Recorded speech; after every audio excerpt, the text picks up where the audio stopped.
വിശുദ്ധ പൗലോസ് അപ്പോസ്തലൻ ഹെബ്രായർക്ക് എഴുതിയ ലേഖനത്തിൽ നിന്ന് 3-ാം അധ്യായം 1 മുതൽ 6 വരെയുള്ള വാക്യങ്ങൾ.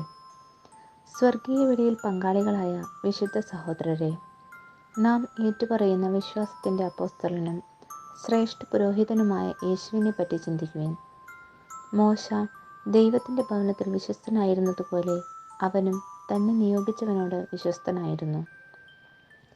യേശു മോശയേക്കാൾ വളരെയേറെ മഹത്വമുള്ളവനായി കണക്കാക്കപ്പെടുന്നു.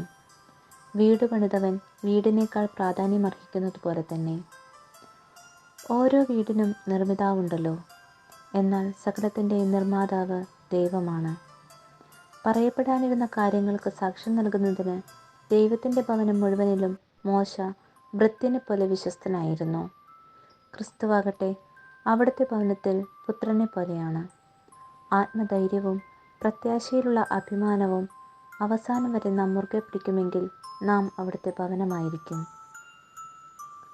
ദൈവവചനമാണ് നാം കേട്ടത്. വിശുദ്ധ യോഹന്നാൻ എഴുതിയ സുവിശേഷം 1-ാം അധ്യായം 19 മുതൽ 28 വരെയുള്ള വാക്യങ്ങൾ.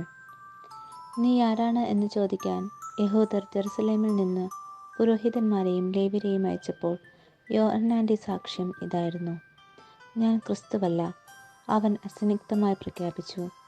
അവർ ചോദിച്ചു, എങ്കിൽ പിന്നെ നീ ആരാണ്? ഏലിയായോ? അല്ല എന്നവൻ പ്രതിവചിച്ചു. അവർ വീണ്ടും ചോദിച്ചു, എങ്കിൽ നീ പ്രവാചകനാണോ? അല്ല എന്നവൻ മറുപടി നൽകി. അവർ വീണ്ടും ചോദിച്ചു, അങ്ങനെയെങ്കിൽ നീ ആരാണ്? ഞങ്ങളെ അയച്ചവർക്ക് ഞങ്ങൾ എന്തു മറുപടി കൊടുക്കണം? നിന്നെക്കുറിച്ച് തന്നെ നീ എന്തു പറയുന്നു?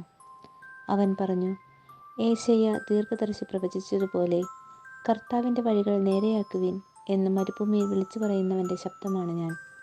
ഫരിസേയരാണ് അവരെ അയച്ചത്.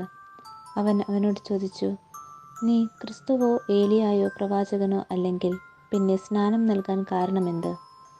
യോഹന്നാൻ പറഞ്ഞു, ഞാൻ ജലം കൊണ്ട് സ്നാനം നൽകുന്നു, എന്നാൽ നിങ്ങളറിയാത്ത ഒരുവൻ നിങ്ങളുടെ മധ്യേ നിൽപ്പുണ്ട്. എൻ്റെ പിന്നാലെ വരുന്ന അവൻ്റെ ചെരുപ്പിൻ്റെ വാറഴിക്കാൻ പോലും ഞാൻ യോഗ്യനല്ല.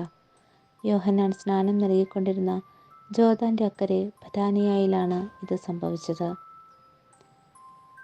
ദൈവവചനമാണ് നാം കേട്ടത്.